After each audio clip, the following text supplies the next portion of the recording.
Council meetings are long and boring. Wouldn't it be great if they were short and unboring? This is why I have invented the 5-minute meeting. All right, Ashland City Council meeting of June 2nd. Another Zoom meeting, of course.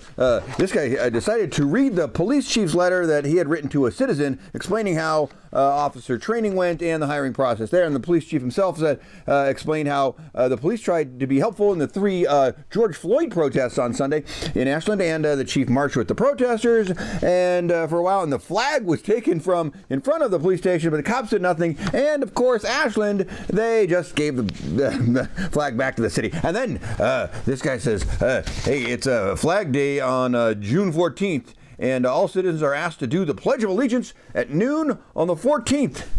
So the Liberty and Justice for All part of that is not going to go great, I don't believe. But then the Ashland City Band report came, and the Ashland City Band guy said season's canceled due to COVID-19. The band leaders saw a brass quartet playing near the band shell recently and said, hey, maybe some groups in the band might have something like that happen in later. And then the COVID-19 report. The Ashland city administrator said the county applied to the state to be allowed to do phase 2 openings when it happens. And this guy says, he goes, hey, let's change this process and stop talking about the same things every 2 weeks. We're crying out loud. And this one says, oh, no. Let's keep talking about the exact same things every meeting. And then the city administrator said, we're getting $70,000 from FEMA to reimburse their payments to the hotel rooms that the city paid for the homeless.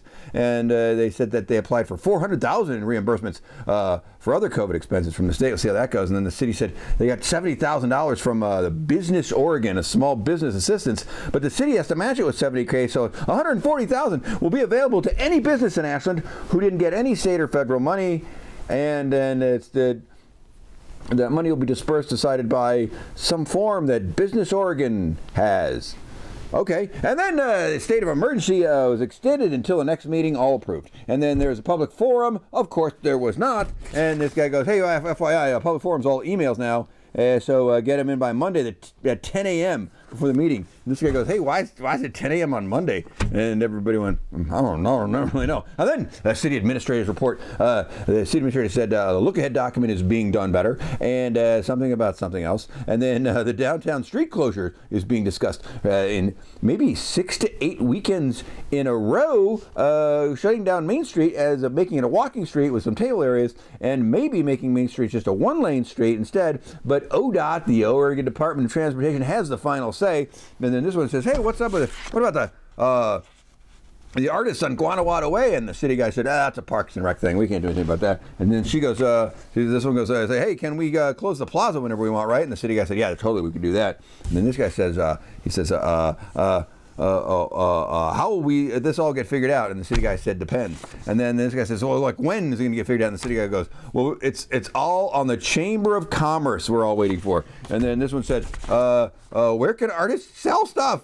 And that was the end of the city administrator's report. And then consent agenda. This one says, he goes, hey, the Independent Way Street project is funded by grant money, FYI. And we already had that money set up, so it's a great project. So that's going to be from Goodwill over to the Super 8 Motel. And then this one says, item 3, what happened there? Oh, yeah, she goes, this one says, hey, thanks for still doing climate change things still.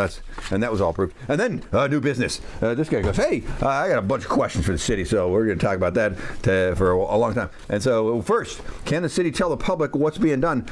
Just to report every council meeting covering the basics, because people don't know what the city's been doing. And then number 2, this one goes, hey, can we send out a weekly email newsletter from the city and coordinate with social media and stuff? Because let's face it, the citizens have no idea, like, what's going on. And the city goes, oh, well, newsletter means staffing, and we don't have the resources, and blah, blah, blah. And then this one goes, hey, I say the mayor should deliver a weekly address. And then the mayor goes, oh, ooh, that's an idea. And then this guy goes, okay, number 3, okay, moving on. Temporary positions. The city manager, city finance director, and the public works director are all temporary appointments. What is up with that? And this guy says, we can make the city administrator permanent. I like him. Wink, wink. He's the best. And then this one says, what does this one say?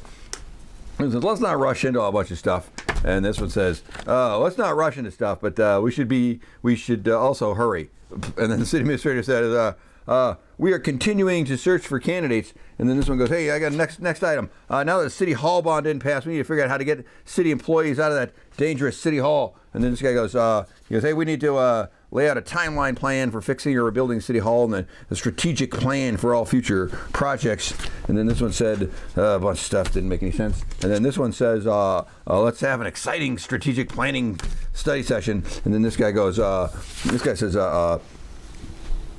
let's start preparing for a live City Hall meetings again. Let's figure that out. And the city administrator goes, yeah, we've been looking into that and all that. And this one says, maybe some public Zoom input. And this guy goes, I miss Huel's at the public forum. He's the best. And this one says, hey, we need to get commissions going again, too. Maybe we could set them up differently and save some money there somehow. And then this guy goes, hey, how do we get counselors to meet with staff during all these restrictions? It's like they're just doing whatever, and we don't have any input on that. And this one says, hey, let's not get in staff's way. Let's just let them let's let them just decide whatever they want to talk to us about. And, of course, this guy said something about that. I don't know what it was. And then this guy said something about, we need some kind of process, though, where we, council actually communicates with the staff. And the city attorney says, the city administrator is so busy. Well, he doesn't have time to talk to you people. And this one said, she goes, all things considered, staff is actually communicating pretty well. And the city administrator said, I'm all for more communications. Don't get me wrong here. And then this guy goes, hey, there's big budget stuff's coming up in 2 weeks. Maybe we can have a thing. And then this one said something about she just wants to keep staff from spending 2 weeks working on something and then bring it to council. And council goes, well, what are you guys doing there? And this guy goes, does council think that staff's doing a stupid job? Is that what you guys are saying? And he goes, calm down, Mayor. Jeez Louise. And the city administrator said, we got a lot of plans for the study session on the 15th and the meeting on the 16th, so we'll take care of it all then. And then, good Lord, that took too long. And then a second reading of an ordinance letting downtown builders build whatever they want, and there's less restrictions on them. And this guy goes, it's been sliced and diced, so there you go. And this guy goes, it's going to be fine. And this one says, I'm against it. 5-1, that's still passed. And then a resolution adopting supplemental budget reimbursements and allocations, blah, blah, blah, ambulance services. And then a resolution that said in 2010, the city had a reserve fund set up. And every 10 years it needs to be reset up. $1.2 million we had in 2010. Guess where it went? $600,000 went to hey, let's have our own insurance company for our citizens. That went in the tank. And then let's give money to the Ashland Fiber Network so we have our own internet. That costs a lot of money. We now have $36,000 in that fund. So they approved the fund again for another 10 years. But that's just the first step because they only have $36,000 left out of $1.2 million. And then, just so depressing. This one said the senior centers got Meals on Wheels. They're doing great stuff. And this guy says, that's run by the Parks Department. Those guys are the best. And then this one said we're still applying for the League of Oregon Cities because that's going to be great.